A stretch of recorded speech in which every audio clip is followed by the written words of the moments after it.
Finally দেশের বাজারে আবারও একটি নতুন খেলোয়াড় হাজির। স্যামসাংয়ের নতুন এবং এন্টি সেগমেন্টের একটা দুর্দান্ত এবং চমৎকার একটা ফোন স্যামসাং গ্যালাক্সি A06। এই ফোনটা বর্তমান সময়ে খুবই দারুণ কম্পিটিশন মার্কেটের সাথে কিন্তু খুব হাড্ডাহাড্ডি ফাইট করতে চলেছে এবং এই ফোনটার ক্যামেরা, এই ফোনটার ডিজাইন অ্যান্ড এই ফোনটার অপারেটিং সিস্টেম অ্যান্ড এই ফোনটার সিকিউরিটি সিস্টেম সবগুলোই খুবই স্ট্রং রাখা হয়েছে। এবং এই ফোনটাতে 3টি ভেরিয়েন্ট পাচ্ছেন, যার 464 ভেরিয়েন্টের প্রাইস বর্তমানে রাখা হচ্ছে মাত্র 13,999 টাকা। এবং 13,999 টাকা যা কিছু অফার করছে জাস্ট মাইন্ড ব্লোয়িং, একদম ধামাকা লেভেলের। সো বরাবরের মতোই আমি রয়েছি পারভেজ হাসান, আর আপনারা দেখছিলেন আপনাদেরই পছন্দের চ্যানেল PH Zone। একটি মতো মিস না করে চ্যানেলটি সাবস্ক্রাইব এবং লাইক করে চলুন শুরু করা যাক আজকের গ্যালাক্সি A06 এর একদম আটি ভেঙে শ্বাস বের করার মতো বিস্তারিত রিভিউ।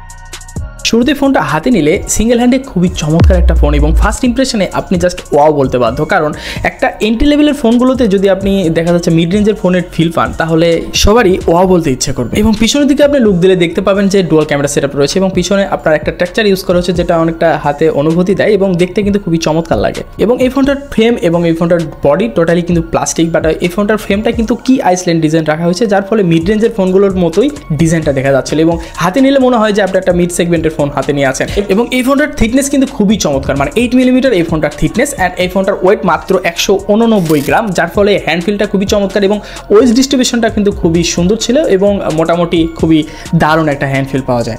এবং এই ফোনটার পোর্শন বাটন সেকশনে সকল রকম গুরুত্বপূর্ণ পোর্শন বাটন দেখতে পাবেন। থাকছে 3.5mm headphone jack, type C port এবং একদম টপ সাইডে দেখবেন যে নয়েজ ক্যান্সেলেশন স্পিকার রয়েছে, যেটা অন্যান্য বাজেট ফোনগুলোতে কিন্তু কোনো রকমই দেখা যায় না। এটা কিন্তু একটা প্লাস পয়েন্ট। এছাড়াও এই ফোনটার সাইড মাউন্টেড ফিঙ্গারপ্রিন্ট সেন্সর ছিল, যেটা আগের জেনারেশনের চাইতে একটু আপডেট করছে। সো এই বাজেট সেগমেন্টে কিন্তু গ্যালাক্সি A05 ছিল, তার তুলনায় কিন্তু মানে এটাতে কিন্তু ফিঙ্গারপ্রিন্ট অ্যাড করা হয়েছে এবং দুটা আপনি ভলিউম আপ ডাউন বাটন পাচ্ছেন এবং এটাতে কিন্তু আপনার ডুয়াল সিম এবং একটা মেমোরি কার্ডও ইউজ করতে পারবেন। আমরা যদি এবার ফোনটার সামনের দিকে আসি তাহলে 6.7 ইঞ্চির একটা PLS LCD প্যানেলের 16 মিলিয়ন যুক্ত একটা ডিসপ্লে দেখতে পাবো, যার কালার কোয়ান্টিটি কিন্তু খুবই চমৎকার এবং বেশ ভিভিড কালার যুক্ত ডিসপ্লে, যার ফলে কিন্তু যে কোনো কন্টেন্ট ওয়াচিংয়ের ক্ষেত্রে আপনাকে একটা আরামদায়ক এবং খুবই এক্সট্রিম লেভেলের একটা ফিল দেওয়ার চেষ্টা করবে।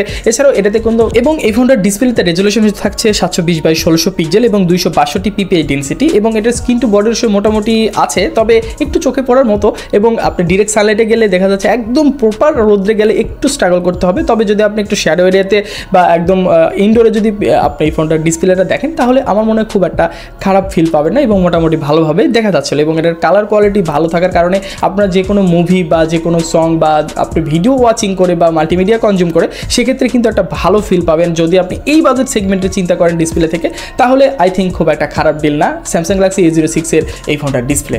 এবং এই ফোনটাতে রেগুলার 60 হার্জ রিফ্রেশ রেট রয়েছে, যদিও 90 হার্জ রিফ্রেশ রেট থাকলে আরও বেটার ফিল পেতে পারতাম, তবে কম্পিটিশন ব্র্যান্ডের দিকে যদি তাকানো যায় তাহলে খুব একটা 90 হার্জ দেখাও যাচ্ছে না। এবার যদি আমরা ফোনটার পারফরমেন্স নিয়ে আলোচনা করি তাহলে হয়তোবা আপনাদের মনটা একটু ভালো হয়ে যেতে পারে, কারণ এই ফোনটাতে মিডিয়াটেকের হেলিও G85 এর মতো প্রসেসর দেওয়া আছে, যেটা অনেকটাই অপটিমাইজ প্রসেসর। এই বাজেট সেগমেন্টে অন্যান্য কোম্পানির দিকে যদি আপনি তাকান বা আমরা কিন্তু রেগুলার দেখা যাচ্ছে ইউনিএসওসি প্রসেসরগুলো দেখে আসছি, সো ওই তুলনায় কিন্তু মিডিয়াটেকের G85 প্রসেসর কিন্তু খুবই অপটিমাইজ একটা চিপসেট। যদি আপনি বাজেট সেগমেন্টে বা 13-14 হাজার টাকার মধ্যে আপনি যদি চিন্তা করে থাকেন তাহলে মিডিয়াটেকের G85 মোটামুটি ভালো পারফরমেন্স প্রোভাইড করতে পারবে আপনাকে এন্টি বাজেটের মধ্যে। তবে আপনি যদি খুব হেভি গেমার হন তাহলে সেই ক্ষেত্রে হয়তো আপনার গেমটাই একটু কম্প্রোমাইজ করে খেলতে হবে। তো দেখা যাচ্ছে এটাতে তো আপনি ফ্রি ফায়ার মোটামুটি আমরা খেলে দেখেছি, এটা ভালোভাবে গেম প্লে করা যায়। যদি আপনি আলট্রা দিয়েও খেলতে চান খেলতে পারবেন, তবে সাজেস্ট থাকবে অবশ্যই আপনি স্ট্যান্ডার্ড কোয়ালিটিতে এবং মানে লো সেগমেন্টে বা লো FPS-এ খেলার চেষ্টা করবেন। এছাড়াও আপনি টুকটাক যেগুলো 2D গেমিং রয়েছে সেগুলো কিন্তু অনায়াসে ভালোভাবে খেলতে পারবেন এবং day to day task multimedia consume এগুলো একদম ধুমায় করতে পারবেন। এছাড়াও প্লাস পয়েন্ট কি, এই ফোনটাতে কিন্তু আপনারা 4 বছরের সিকিউরিটি আপডেট এবং 2 বছরের OS মেজর আপডেট পাচ্ছেন, এটা কিন্তু একটা প্লাস পয়েন্ট। স্যামসাংয়ের এই ফোনগুলো কিন্তু এন্টি সেগমেন্ট হওয়ার কারণেও কিন্তু এই ফোনগুলোতে আপনার এই যে লং টাইম একটা সার্ভিসের যে একটা সিস্টেম মানে সিকিউরিটি আপডেটের সিস্টেম, এটা কিন্তু একটা প্লাস পয়েন্ট। এছাড়াও এই ফোনটাতে কিন্তু আপনারা মোটামুটি Android 14 রান করছে এবং এই ফোনটাতে কিন্তু দেখা যাচ্ছে যে খুবই অপটিমাইজ একটা UI রয়েছে, One UI 6.1, তবে এই ফোনটাতে কিন্তু UI এবং OS খুবই রিসেন্ট এটাতে আপডেট চলে আসবে। এছাড়াও মোটামুটি আপনার যদি day to day task multimedia consume এগুলো ক্ষেত্রে বা আপনার দেখা যাচ্ছে অনেকগুলো অ্যাপস একসাথে ইউজ করতে চান সেক্ষেত্রে কিন্তু র্যাম ম্যানেজমেন্টও খুবই দারুণভাবে কাজ করছিল। আই থিঙ্ক এটা থেকে আপনার বেটার একটা আউটপুট পাবেন। আর যদি খুব বেশি হেভি গেমার হন তো সেক্ষেত্রে হয়তো বা আপনার একটু কম্প্রোমাইজ করে আপনার এই ফোনটা থেকে গেমিং আউটপুট নিতে হবে।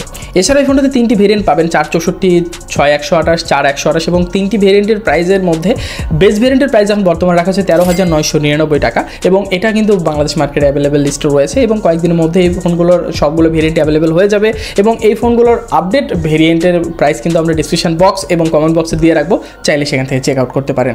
এবার বলি এই ফোনটার সিকিউরিটির দিক থেকে। এই ফোনটা স্ট্রং একটা সিকিউরিটি প্রোভাইড করছে এই সময়। সো আমরা মিড লেভেলের ফোনগুলোতে কিন্তু নক্স ভল্টের সাপোর্ট পেতাম, এবার কিন্তু এই ফোনটাতেও হার্ডওয়্যার বেস নক্স ভল্টের সাপোর্ট পাচ্ছি, যার ফলে আপনার কিন্তু সিকিউরিটির দিক থেকে খুবই স্ট্রং একটা সিকিউরিটি পাচ্ছেন।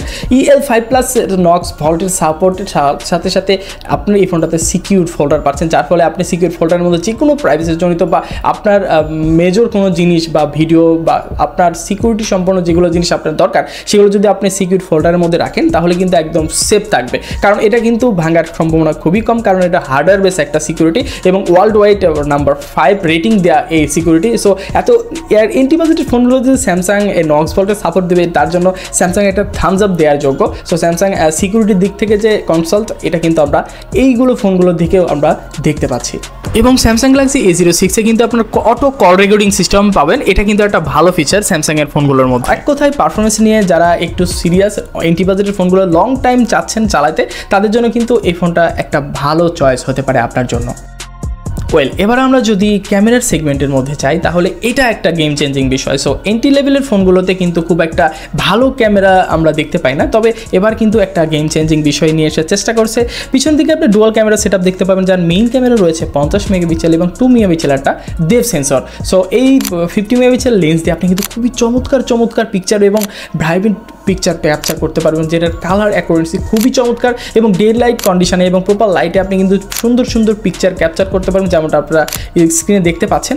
আপনার কালার কোয়ালিটিগুলো খুব সুন্দর ভাইব্রেন্ট দেখায় এবং একটু বুস্ট করে, যার ফলে দেখতে কিন্তু খুবই চমৎকার লাগে। অ্যাকচুয়ালি যারা লো বাজেটের ফোনগুলো দেখতে চান তাদের জন্য কিন্তু খুব একটা ভালো পিকচার প্রোভাইড করেন এরকম কোনো ক্যামেরা খুব একটা বেশি দেখা যায় না, তবে গ্যালাক্সি A06-এর ক্যামেরাটা কিন্তু খুবই চমৎকার, মানে বেশ আই-ক্যাচি পিকচার প্রোভাইড করে থাকে, যার ফলে কিন্তু দেখতে খুবই চমৎকার লাগে। আই থিঙ্ক আপনারা স্ক্রিনে দেখতে পাচ্ছেন। এবং এটার যে প্রোটেক্ট মোড রয়েছে এটা কিন্তু খুবই সুন্দর এজ ডিটেকশন আপনি সেপারেশন করতে পারে এবং সাবজেক্টটা খুব সুন্দরভাবে সেপারেট করার জন্য কিন্তু মানে আপনার যে মেইন অবজেক্টটা এটা কিন্তু খুবই সুন্দরভাবে আপনার সাবজেক্টটাকে খুব সুন্দরভাবে সেপারেট করতে পারে, যার ফলে আপনার দেখতে কিন্তু খুবই চমৎকার এবং বেশ ন্যাচারাল টোন দেওয়ার চেষ্টা করে, বেশি ওয়াস্ট আউট করে না এবং স্কিন টোনটা মোটামুটি ন্যাচারাল রাখার চেষ্টা করে। তবে প্রপার লাইটে যদি আপনি লো লাইটে পিকচার ক্যাপচার করেন সেক্ষেত্রে বেশ নয়েজ দেখা দিতে পারে এবং দেখা যাচ্ছে শ্যাডো এরিয়াতে একটু স্ট্রাগল করে। তো মোটামুটি যদি আপনি এন্টি সেগমেন্টের ফোনগুলোর দিকে চিন্তা করেন তাহলে ভালো ডাইনামিক রেঞ্জও কিন্তু এটা ক্যাপচার করতে পারে।